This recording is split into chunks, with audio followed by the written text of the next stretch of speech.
Yo, what is up, guys? Forever here, and today we're going to talk about 6 echoes in Wayfinder that you should probably be farming because they do give phenomenal stats for the echo slots that they go into and for the echo type that they are.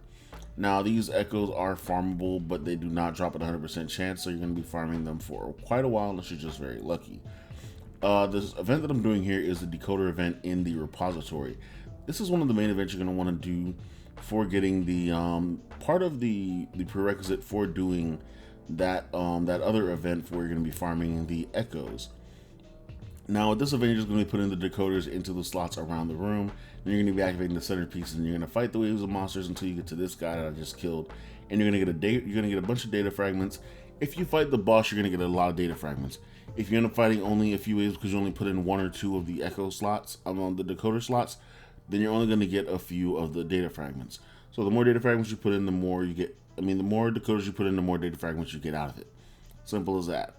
Now, once you do that, you're going to want to go ahead and find a specific room that only spawns in this place, the repository of knowledge.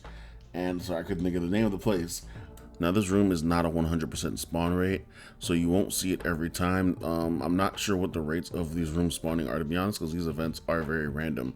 But when you find it, it's going to be a giant room. It looks kind of like a library, and in the middle of it is going to be a holographic diamond that you can interact with. You're going to interact with that diamond, you're going to put in one of the data fragments that you get from doing one of the other events. You can also get data fragments from breaking the slime boxes that you find in the area.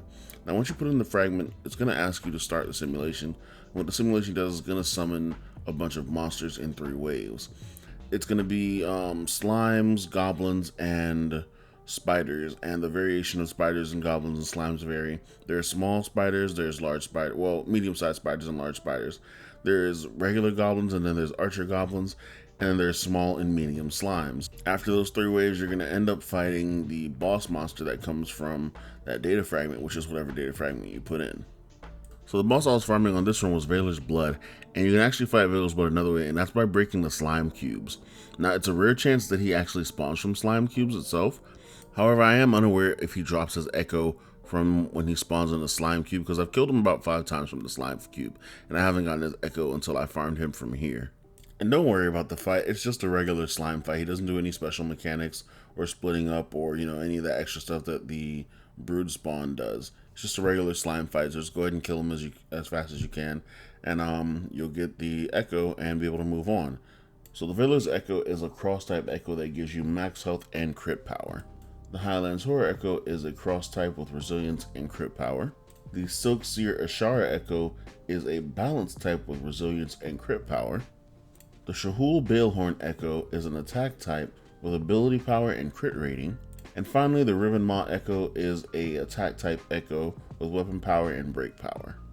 Now you're probably wondering, wait a minute, you said there were 6 echoes we were going to talk about farming. And you are very right, there are 6 echoes. However, the echo that you're going to be trying to farm from this other event is not in the same spot, and has a very rare chance of actually spawning itself.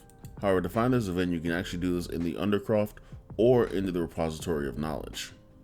I don't know the specific name of this event, but I refer to it as the Light and Dark event. You're going to run into a number of balls on this pedestal, and you're going to have to hit each one of the balls to make sure they switch to the color that is representing on the side.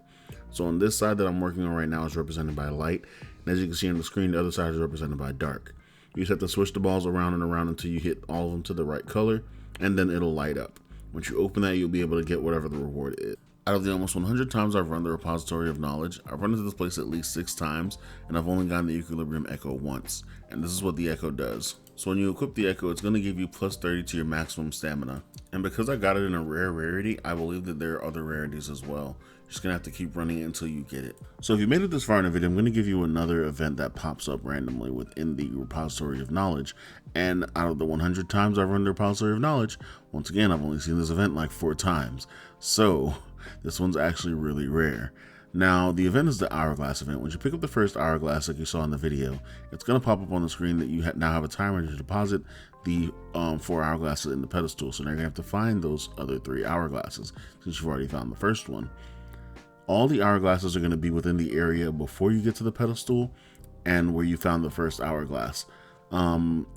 depending on if you found the first hourglass in a certain spot, because you can run past all the hourglasses and find the first one being the last one, and then you have to run all the way back to the beginning and find the other three. So depending on the order you pick up the hourglass, they're always going to be before you get to the pedestals. However, that's one thing you got to remember. Now when it comes to turning into these hourglasses, you're going to want to definitely do this after you clear the dungeon, because I made the mistake of picking up the hourglass. Then again, this is my first time finding it, so I didn't really know that it was going to start a timed event. So make sure you do this after you clear the dungeon. If you ever see the hourglasses on the ground, do it after you clear the dungeon, so it'll give you a lot of free time to run around and, you know, do what you want to do without having to sprint like I did to the end. And when you find these 4 owls in the center of the room, that's where you put those hourglasses. They're going to, I don't know what they're doing to the chest specifically. I think they take off an enhancement off the chest or whatever. And that allows you to open the chest and you'll get a cache of imbuements. And it's just a bunch of imbuements. It's not anything specific or anything like super cool, just a bunch of imbuements. So it's a fun little event that you can get if you need to farm imbuements, which, I mean, it's not really farmable because it's a super rare event to happen. Anyway, thank you guys for watching the video. Hopefully this video was helpful and taught you something new about Wayfinder. I'll catch you guys in the next one. Peace.